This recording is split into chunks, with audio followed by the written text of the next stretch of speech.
Yes. Go. You're good to go. Hey, everybody. Thanks, Lauren. Hey, it's Susan Hazzard from USA Track and Field. I'm Director of PR.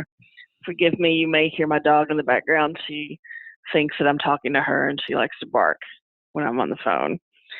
A few things that we have going on in the national office. Let me start with the easy stuff. The easy stuff is updating your athlete bio.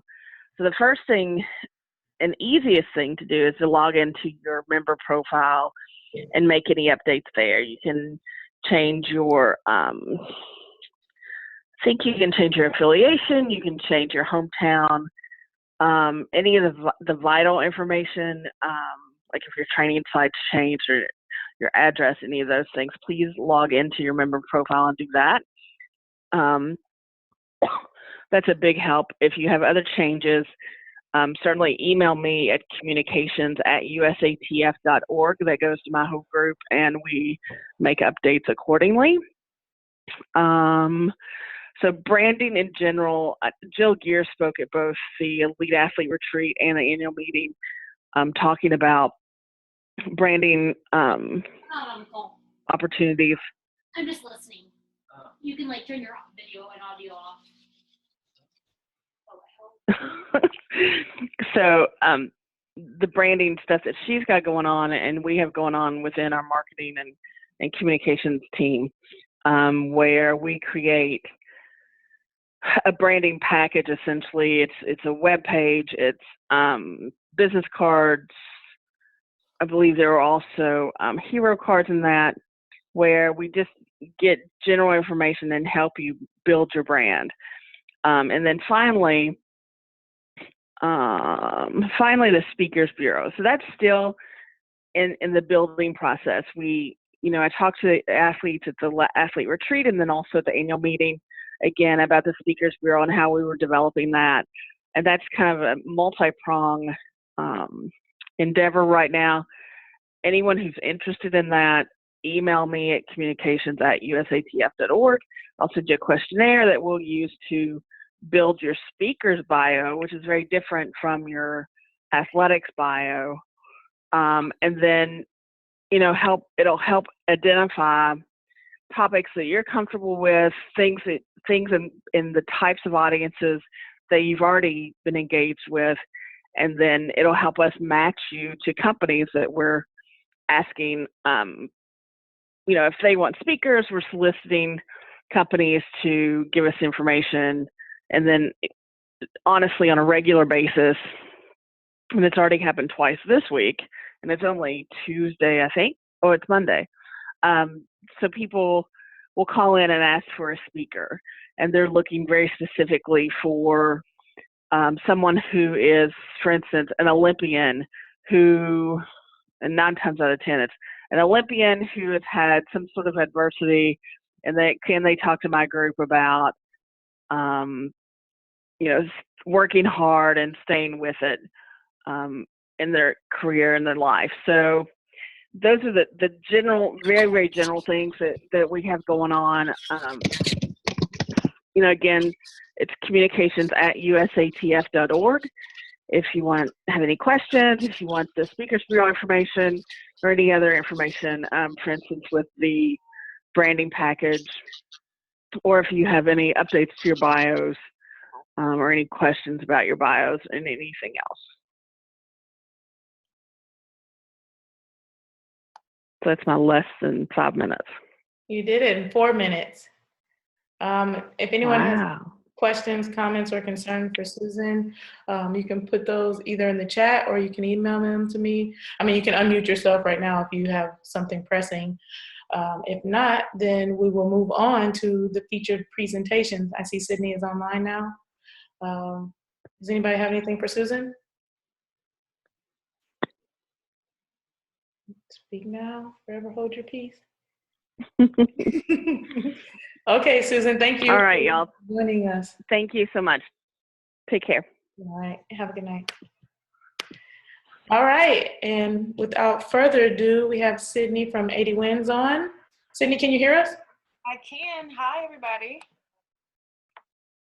Can you hear me? Mostly, yeah, everyone's on mute, but I can hear you. Okay, great. Just making sure, because I was having technical difficulties with with my computer. And then I have my business partner, Natasha, with me as well. Hello. Okay, so we are going to be talking about your digital branding, and social media as an athlete. This is something that Natasha and I, we've both been working in the industry for 10, 15 years with different athletes, all levels, from collegiate athletes to NBA players, NFL players, Olympians. So we kind of have had a diverse roster of clients. And it's something that we both are very passionate about, because it's something that if it's done well, you're able to make a lot of money from doing it. And that's something that we just try and teach and preach to all of the clients we work with.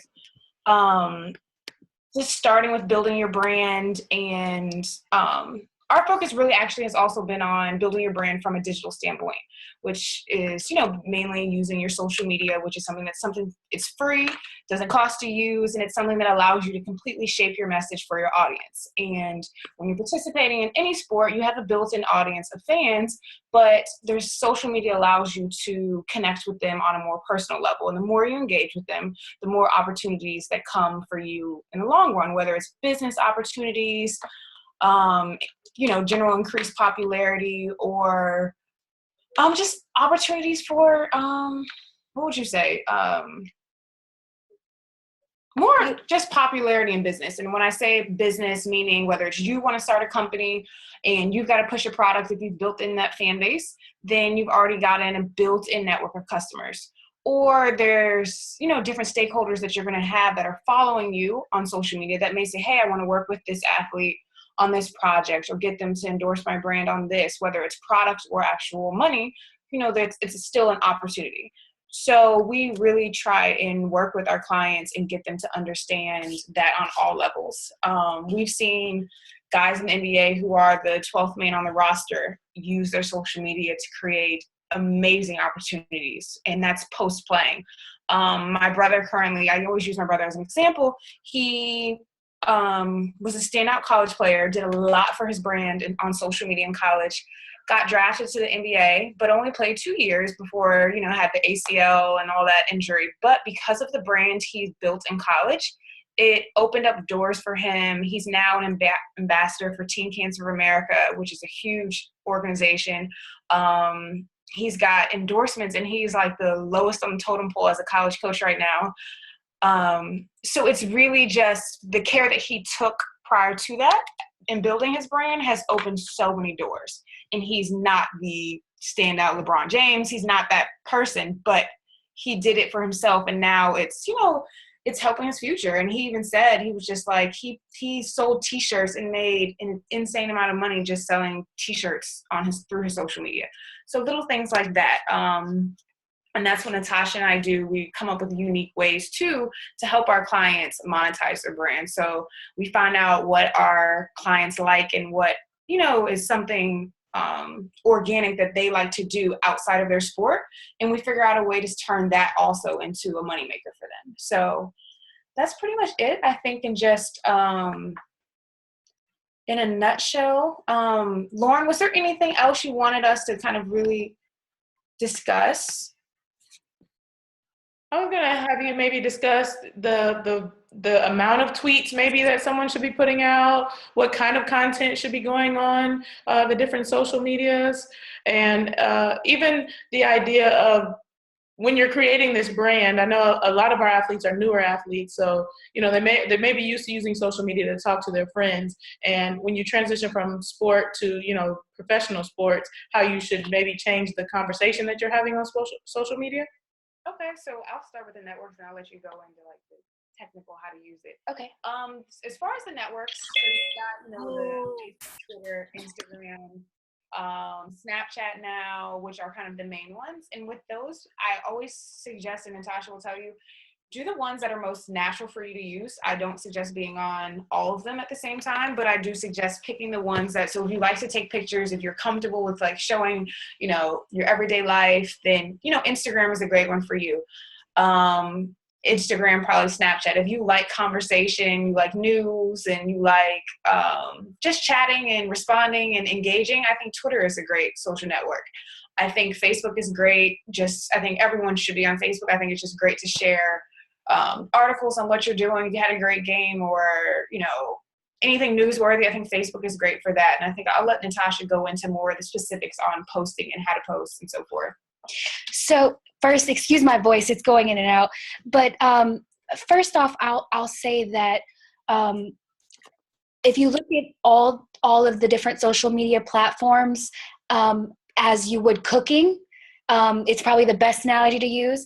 So Facebook is where you would post the recipe, and then Snapchat is where you would post the process of cooking, of chopping and sauteing or whatever.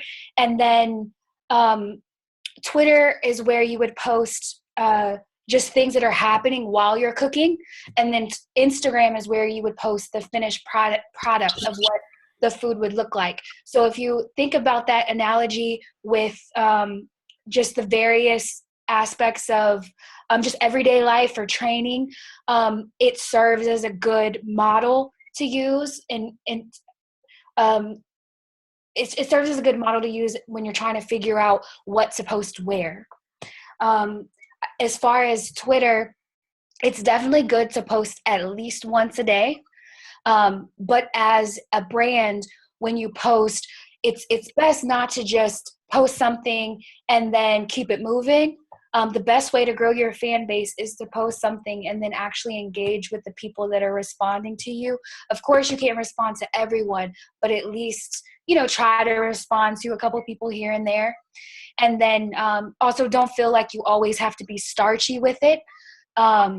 Just be yourself. And if people, some athletes do a good job at, sticking up for themselves in a respectful way. Because people are going to come for you, but don't feel like you always have to just post everything so perfectly, because the more that fans see the human side of you, the bigger your brand is going to get. So to go back to the frequency, it's definitely good to post at least once a day. If you can get to posting at least 3 times a day, not including retweets and just responding to people, it would be ideal. Instagram, it's good to post once a day if possible, but every other day also works. On Snapchat, it's definitely important to at least have a series once a day, as far as like 3 different snaps per day.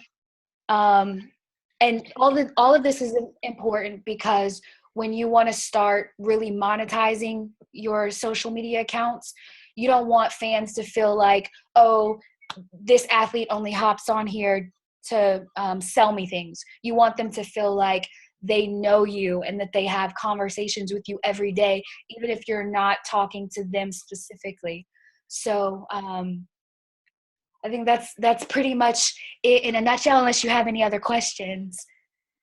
What about the idea of like knowing when your brand is big enough that you need to bring on someone else to hire? Maybe could you talk about, I know 3 big names in track and field world are Allison Felix, Lolo Jones, and Sonia Richards-Ross, among many others, but those are 3 who really made a big name and a big brand for them.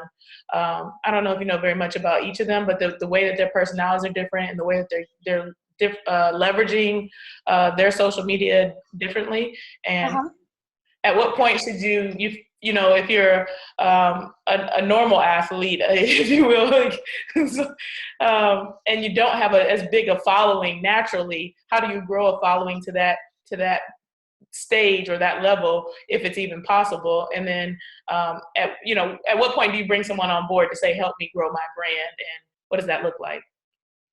I will say this. So I think Lolo was a great example to use, because I remember before, and my voice sounds crazy, I apologize. Before London, I remember, she had a team of people that were actively seeking opportunities for her as far as publicity. And so it worked great for her. And like I said, I remember seeing her doing a lot of different interviews and things before London. And I know Allison Felix, she more so did it as her name was even larger. So I will say it really depends on what each individual athlete thinks is best for them, because you can do a lot before a lot of people know who you are. Or you can, wait and go further down the line and really just grow your brand even further when people know who you are. So basically, I know that was kind of a roundabout answer, but I think that it's best to start with a strategy before people really know your name, because everything that you do moving forward would be with that strategy in mind, and it's only going to help you become bigger. So I think as soon as you can, it is good to start organizing your team, because as you guys know, it could take one race for you to receive a lot of attention, and it's better to have a team in place instead of trying to keep up with everything that's going on because of your success. I think at this point we can open the floor. I think I have pretty much everyone on mute, but you do have the capability to unmute yourself. So if you have a question for Syd and Natasha, go ahead and unmute yourself. And if you're in a situation where you can't really unmute yourself, there's a chat box at the bottom of your screen as well, where you can use the chat box to write in any questions that you have.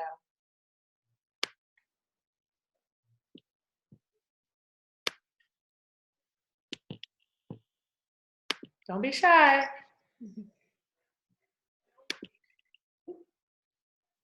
I guess I'll go while we wait for some other people to unmute themselves. Okay. What sort of level of, there's all sorts of different people out there. What kind of credentials or something should you be looking for as it pertains to hiring someone to manage your brand?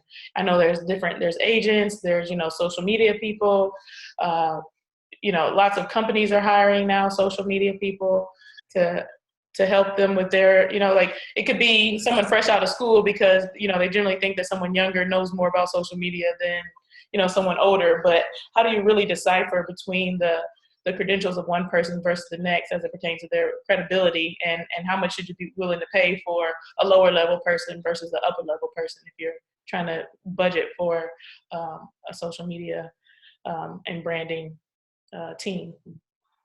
So I'll speak to the credentials part first. As far as credentials, I definitely think it's important to look at what they graduated with from college. So for social media, you definitely want someone that has experience in business management, journalism, PR, or marketing. Marketing is also definitely an important one, because anyone can go and tweet, but to actually know the strategy behind tweeting and building the brand is what you definitely want to look for. And then don't be afraid to ask for a resume. Don't be afraid to ask for references, because typically if someone doesn't want to, or if they hesitate to give you references, then that should be a huge flag.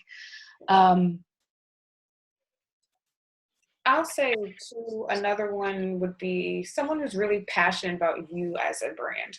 Absolutely. I think when you hire anyone, they should believe in where you're going, because if not, it becomes work to them, And so I feel like if you hire, especially in this field, it has to be someone who's actively thinking about you, even when, maybe they're out to dinner or whatever. Like, oh, this would be something that I would like to connect them with, or, oh, this company, works perfectly. You kind of have to be on their brain. I think sometimes when you're with a bigger agency or, your actual agent, sometimes it's not what they do. So you might, your digital brand, your digital side of things kind of get lost. And, not to knock them because they're amazing at what they do, but I think that's why people actually do, digital marketing, brand marketing for careers. So, just definitely try and find someone who's passionate about you. I see a question.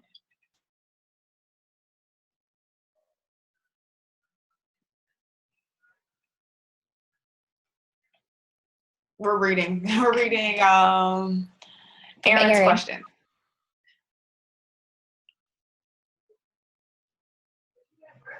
Aaron says, if you're looking for sponsors, generally how much social media interaction are they looking for before they'll start to consider you as someone worth sponsoring?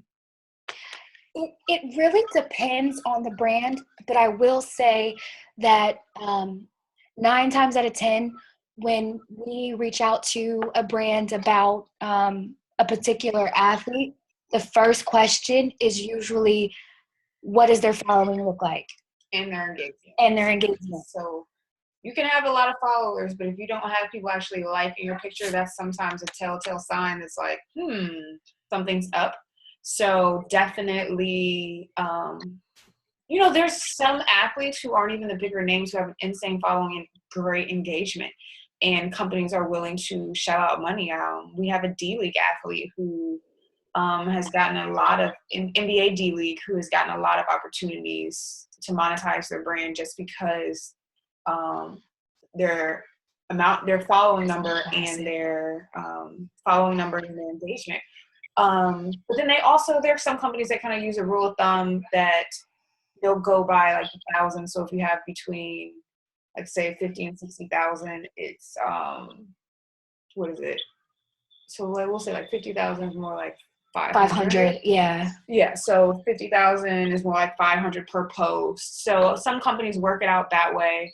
Probably less than that. 9 times out of 10, it may be something where the sponsorship is more in product, but product with the option to turn into something, monetary in the future. So, so it kind of all depends on the person and like the criteria that the company's looking for. Cool. The next question just came in. As someone who does not post as often as 3 times a day, what content could you recommend to achieve that daily goal? Should I disregard how many likes or interaction I get on my post just to increase the content? So I'll answer it backwards. So for the second question, definitely don't pay attention to the likes and the interaction in the beginning, because as your frequency increases, your engagement is going to increase as well. And then one of my favorite tricks to tell people is if you're watching TV, live tweet, because especially as an athlete, when your fans see that you love Game of Thrones or you love something that they love, whether it's the Food Network or whatever, regardless of what show it is that you're watching, one of your fans is going to love that. So even if it gets to the point where every time that show comes on, you're tweeting about it, your fans will start looking forward to that conversation with you. So, sorry. So So when I said live tweeting, I mean, so when the Oscars was on yesterday, when people were tweeting while the show was on and using the hashtag that had the hashtag Oscars, that's what a live tweet would be considered. The next question says, do companies pay differently for a tweet versus an Instagram or a Facebook post, assuming the followers are similar, and about how much? It really varies. It varies on the specific campaign that the brand has. But it's typically higher for Instagram because the frequency is different. They'll usually want you to post 1 time or 3 times in a month. So I would say that the Instagram payout is higher than Twitter, but it's not necessarily like that across the board. And I think it's definitely changing with Twitter now, saying, okay, we're going past the 140 characters. We're allowing you to do video and, adding all those different features to So again, they're all trying to keep up with each other, which is, constantly changing the scope of things. And I have to go back real fast. I think Curtis asked this earlier about content. Jay Eaton. Another thing I will say about easy content is video. If you are trading, if someone just grabs a quick video of you, it could be less than a minute, and you post that. A lot of fans love seeing what it takes to be an Olympian. So if you show, you can include that maybe even once a day. I know that might sound like a lot, but when you get in the habit of it, it's going to feel so easy. I have a question too about followers. You were talking earlier about the followers. What do you guys think about the paying for followers and those different things? Is there a way that the brands and the sponsors can tell if you're kind of beefing it up and they're not authentic or organic followers? Yeah, we actually have a funny story of someone reached out to us to work with them, and they told us that they sold us on, or they tried to sell us on the amount of followers that they had, but we were able to go in and see, not even with their login information, we were able to just look at their account and see that most of their following and engagement was actually fake. So with the amount of time that we were able to do that, brands are able to do the same thing. So it's definitely a no-no. And there's plenty of ways to run cool campaigns and contests in the beginning to grow your social media following, so you don't even have to worry about paying for that. Cool. How much for successful? Does anybody else want to unmute themselves, or you're welcome to speak as well as to post in the chat? Other questions for Syd and Natasha? Can you give an example of a content? Hey, I have a question. Okay. Hey, my name's Cody. I am thinking about starting a track camp during the summer for little kids to kind of just raise awareness about track and hopefully make a little bit of money in the process. That's awesome. My idea is to use Facebook to kind of help promote and advertise that. Got any ideas of how that would work, what that would look like? First off, I'll say that Facebook is the best platform to market that on, because that's where the parents are.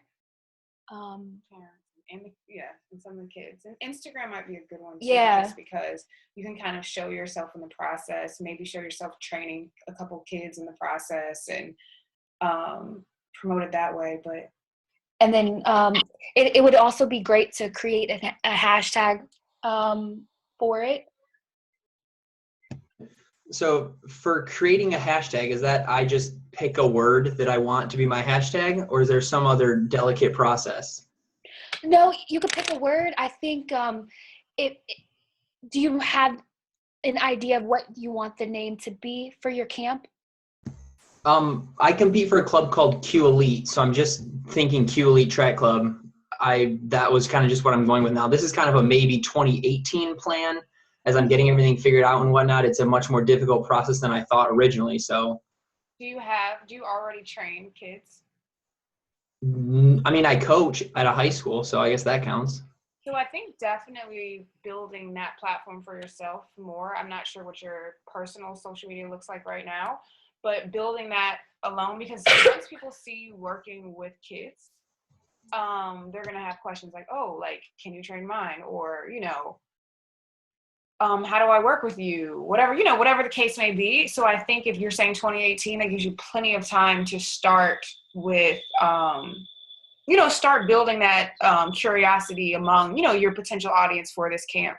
So we do a lot of camps, and that's one thing we always say is you've got to kind of establish yourself as that coach or the trainer or whatever the case may be, and showing yourself in action, doing whatever it is that you're going to be doing at the camp prior to is the best way. And the best, most successful camps that we've done is when the person hosting the camp really has invested themselves in just showing that to their audience. So I'm not sure if you do that right now, but I think that would be great for the next upcoming year, is to get a campaign together and show, maybe give some workouts on your Facebook.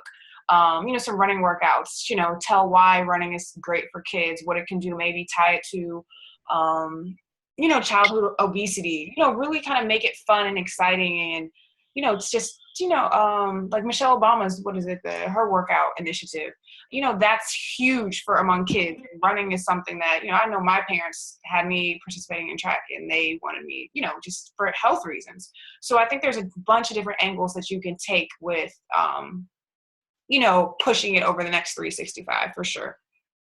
Cody, can you hear me? Yeah, I can hear you. Hi, this is Tiambe. I have a suggestion because I've done a camp here in the DC area.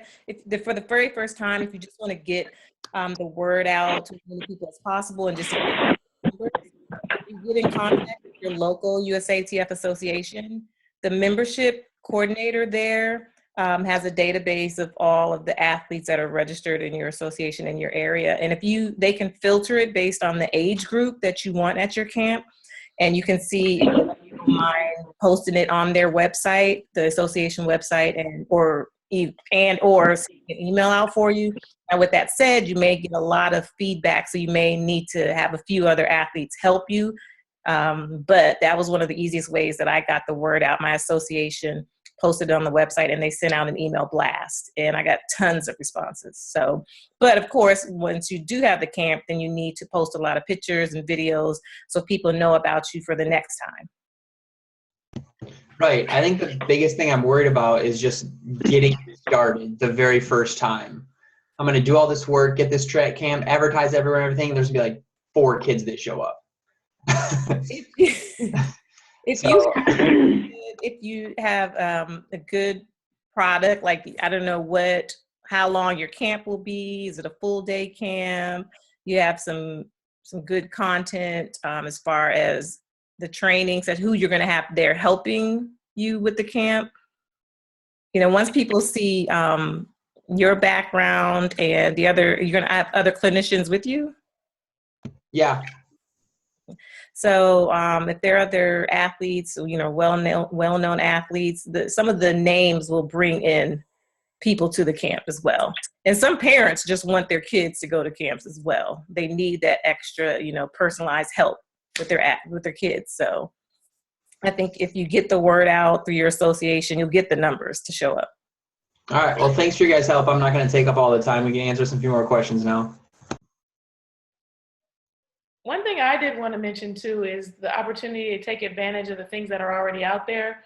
Like, for instance, I brought Susan on at the beginning and talk about the different things that are at USA Track and Field. And one of the opportunities that I wished I was able to capitalize on, for example, but I was kind of finishing up my career at the time it came on, is they did a contract with Rosetta Stone. And I remember USA Track and Field getting a lot of heat for, like, what's the point of that? What does it have to do with us? And it's like, well, we're athletes. We travel worldwide. There's all sorts of different languages in the countries that we travel to. And so even though you don't see an opportunity right in the moment, you got to kind of be creative and think outside of the box.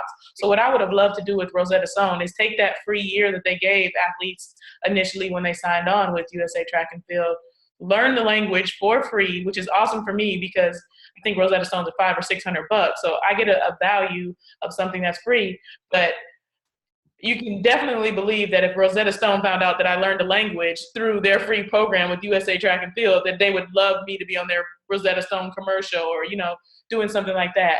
And I don't think that that's an easy opportunity that athletes didn't capitalize. You would have benefited from it. You would have, had personal growth from it. But in addition, you would have been able to turn around and add value because there weren't going to be very many athletes that were going to actually take the time to learn a language. So being able to look at the different sponsorship opportunities and things that are already out there that USOC is attached to, that USA Track and Field is attached to, tweeting about those brands or, showing gratitude if BMW is, giving free test drives. It seems like a small thing, but in order to show appreciation, it creates a connection initially, which makes them want to follow back up with you and then, maybe grow that relationship. That's good. I just noticed that Aaron had a question that we just saw. So to give you an example of a contest, Erin, fans love access. So if you had like an extra ticket for something, or if you are able to bring someone in to train with you, of course with like the proper security in place, those are contests that go over really well, as well as gear. Fans love gear. So those access and gear are the two easiest ways to grow your following with contests. I can speak to that as well. There was a point in my career where, I switched. You know, initially I was a Nike athlete, and then my next contract was with Saucony. And so what I did with all my Nike paraphernalia was I packaged it all up. Like I did like one sports bra, one shirt, one pair of shorts. And I just said, if you write in, if you're this size or so and so forth, write into me an XYZ number of time, or the first 5 people. And I kind of did various things on different days. So sometimes you write in, first 5 people got a package just sent to them, and I just threw it in the mail. Other times it was like, pay $50 and the 50, all the money that I get is going to go to charity, sort of thing. So like I said, any way that you can think outside of the box. It was Nike stuff that I wasn't going to be able to wear. Of course, I gave some away to friends and family, but why not use that as an opportunity to engage with my followers and my fans? Absolutely. And this is Alicia Montano. I'm going to say the same thing behind Lauren. Is giveaways can be way more simple than you think that they are. You can rally behind like Boston Marathon, for instance, and you can just say, in light of Boston Marathon this weekend, I'm wishing all of my followers and my teammates, my USA teammates, a great race. I'm going to be giving away, and you can give away, like, you can go and you can make a $5 package if you want, and you can go and get like bars and like goos and like Cliff bars and things like that. And you can just package it in a thing that I like to call a fit kit and give it away. And people love that. They latch onto it, and you get more followers from that. And you can do that as frequently. You can do it in light of USA Nationals coming up, celebrating USA Nationals. I'm giving away, and you can get USA themed things. I'm sure you may have gotten a couple of USA t-shirts. I mean, it can be more simple than you think that it is. Lauren, I have a follow-up question for you. This is Sharon. Yeah. When you were giving away your Nike stuff, and you were then a Saucony athlete, did Saucony have any problem with that? Nope, they didn't have a problem at all. I don't know that they were following me very closely, but there was no issue with it. Did you promote it as Nike stuff or just general, like your gear? I did. I probably did say workout gear. In hindsight, yeah, it was like I said. Just curious if there was anything. Gear, exactly. Gently used was more my focus, or something an Olympian sweated in, depending on what kind of post I was writing that day. Thanks. Sure.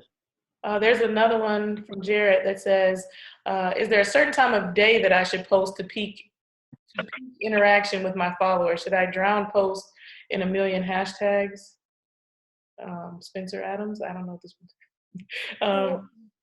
Go ahead, sorry. Sorry, no, you're good. So I'll answer that question in reverse as well. So it's not a good idea to drown your post with 1 million hashtags. I would stick to no more than 3 to 5. And we actually have a pretty good formula of when to post. We can actually send you guys. We call it a social media planner playbook, and it's a chart that has, for every single day and every platform, it shows when you'll get what times you'll get the highest engagement. So we can send that to Lauren to send you guys. And then as far as censoring yourself and bad publicity being good publicity, I would say, although, as I said before, don't feel like you have to be starchy and censor yourself. But if you do it, make sure that it's well thought out and it's in an entertaining way. Someone that's really great at doing this, and I would give advice and say, put your follow Chad Johnson Ochocinco, and even put your phone on notifications to get his tweets, because he does a really good job at staying in that gray area of showing himself and his personality without taking it too far, and people love it. So I think that would be the best example of who to check out if you want to, like you said, show yourself without feeling like you're censored, but also not taking it too far. There's another question from Aaron that says, so say I have an extra USA singlet or something and I want to give it away. How will I get new followers from that? Won't I be giving that info to people that already follow me? So generally, first off, when you give something away, make sure that there's some kind of timeline on it. Timeline and a call to action. And a call to action, absolutely. And people will start noticing. So even if in the beginning you're giving it away to someone that's already following you, the word will spread pretty fast that Erin gives out things to her followers every now and then, and you have to follow consistently in order to see when she's going to get, or when there's going to be a giveaway. Yeah, I'll say too, retweets and sharing is, another way. So if you put a really good post out there, the current followers that you have retweet it or share it, and they have followers that are not necessarily following you. That's generally how I find people to follow, is I'm scrolling through my timeline and people that I am following have retweeted something. I'm like, oh, there's another athlete I'm not following, or oh, that's a funny joke or whatever. So by you sharing it with your followers are sharing it with others. Absolutely. And then Sydney also mentioned to pull in your other platforms. So if part of the giveaway is a trivia question, you can say something as silly as, what was I eating on Snapchat yesterday or earlier this morning, so that people on Twitter have to make sure that they're engaged with you on other platforms. Mm-hmm. That's a great one. Or you can do like the old school, in order to enter and be eligible to win, you have to be following me on all 3 platforms. So, it's as simple as just making sure you provide a call to action at the end of whatever contest that you are, launching. What I mean, yeah, okay, so that's the answer.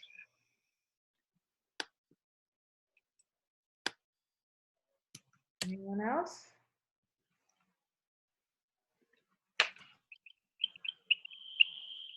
Radio silence. Questions have been good though. I have a follow-up question for that. What are other examples of a call to action when you're doing a contest? So let's think. So we said so really, okay, so let's think. For a call to action, like we have a campaign going on now, and the call to action may be to donate to a nonprofit or to text to a phone number. We have one going on where you have to text to a number.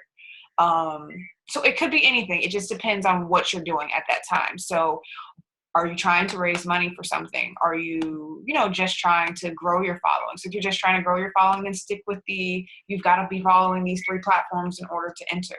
I'm trying to think of what else. Yeah, I just think when you're doing call to action, you have to just base it based on your needs at that time.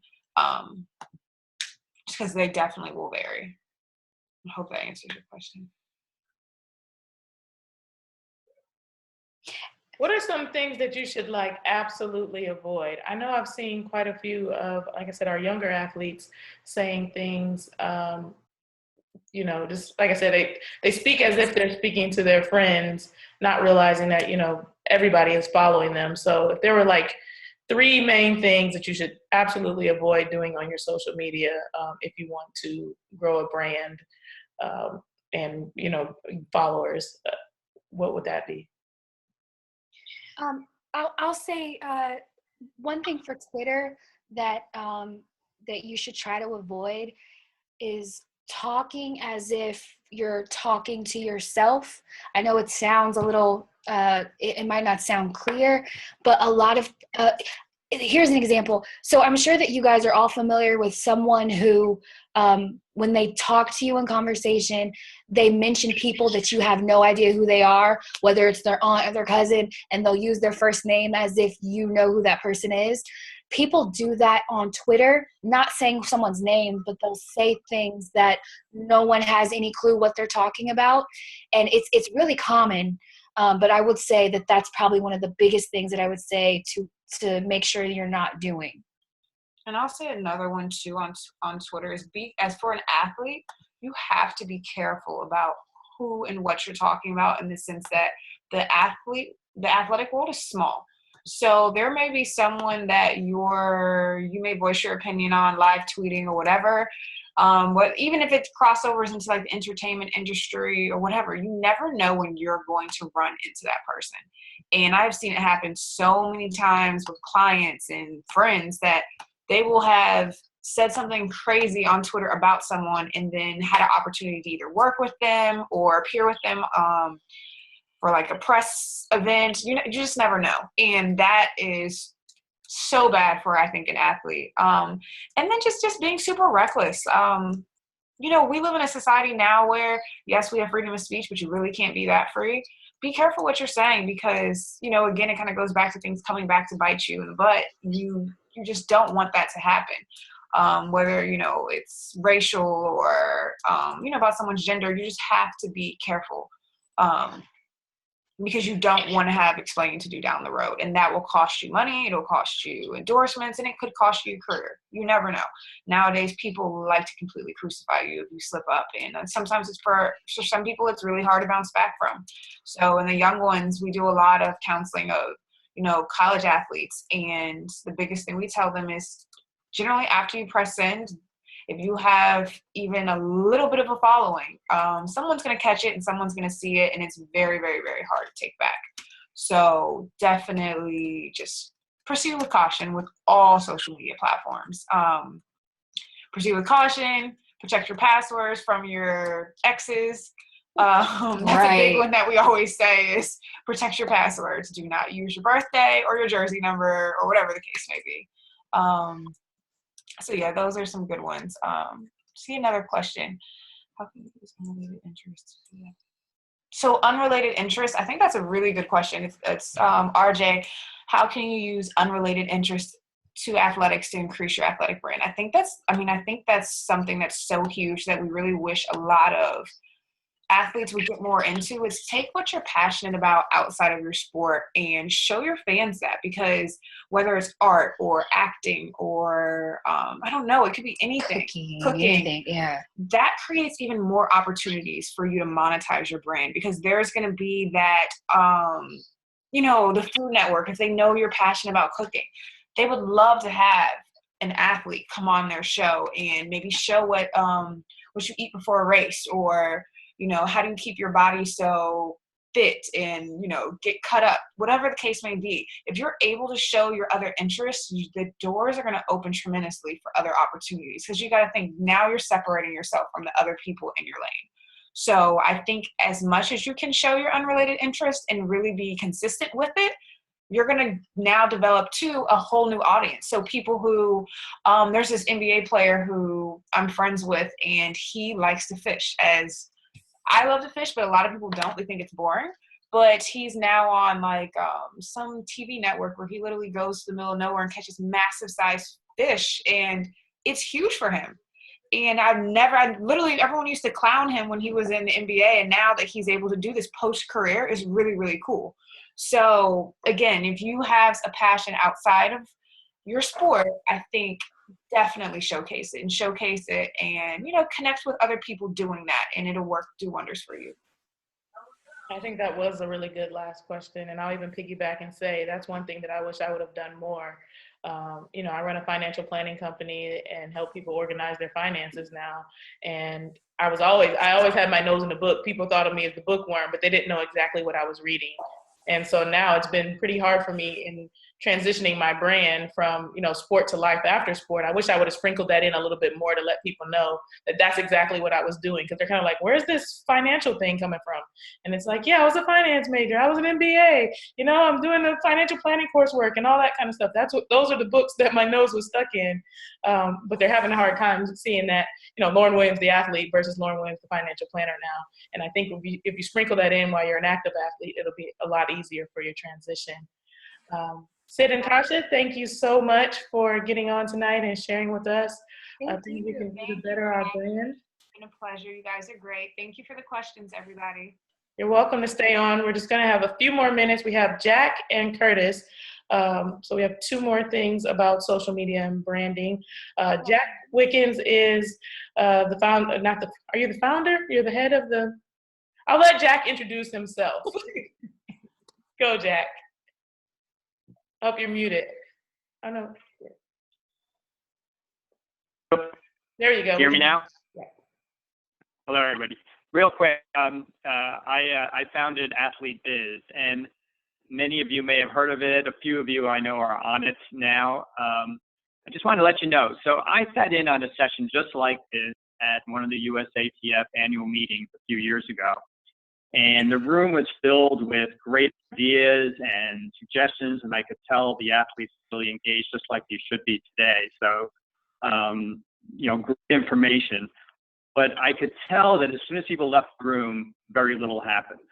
It's very hard to act on it. So that was part of the lofty idea I had when I created AthleteBiz. I thought, what if we took all those theories and put it into action by giving athletes a very easy, free way to immediately build their brand. So we set this up so that people could immediately have their own beautiful web presence where they tell their story, very personal way, about who they uniquely are, not about stats or whether you beat your personal record by 1/10 of a second. It's not that. It's real who you are uniquely, and then to use that platform to allow you to market your talent in all kinds of creative ways. So if you want to diversify your income, if you want to build followers, or you want to try something entrepreneurial, we do all those things, and it's all free. So this is built as a nonprofit, and it's all intended to just lift up our sport. This is, my way of giving back to a sport that made a big difference in my life, and it's a lot of fun. And we have almost 200 athletes participating at this point. A number of them are making really good money off various things they're doing through the site. A number of them are not really looking to make money through the site. Meb Kaplesi participates because he wants to promote his foundation. Sonia Richards is using our site to help promote her new book.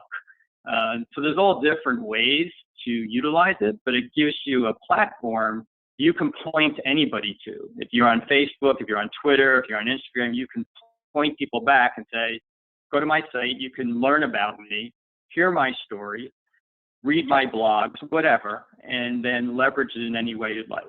So this is available to everybody on this call. If you're not already participating or if you're not maximizing it, I encourage you to give it a try and take a look at it. Awesome. Thanks for explaining AthleteBiz to us, Jack. And last but not least, Curtis has something he would like to tell us. Yeah, so I'm working with a headphone company, and they're looking to actually have some athletes promote their brand and pay them for doing that. So they wanted me to extend that offer to anybody here and pay some of you guys for promotional posts if you're interested. So the headphone brand is called Conduit, and just email me for more details and how much they could possibly pay you. And I'll just type that email here in the comments. Or if you're on the phone, it's curtisbeach12@gmail.com. So yeah, just want to let you know. And yeah, they could pay you for any promotional posts. And Curtis, if you send me that information email, then I'll send it out in the overall email. So you guys will be getting an email from me with information from Syd and Tasha, the social media planner playbook in addition to some other information that they provided. Jack has some information, and then Curtis will give that. Also, don't be afraid to say what else. So I just want you guys to know, like, this is a labor of love for me. This is something that I wish I had when I was competing. There were so many avenues that I went the wrong way, or I was just trying to figure it out. And I said, enough is enough. Like, what can I give back to the sport?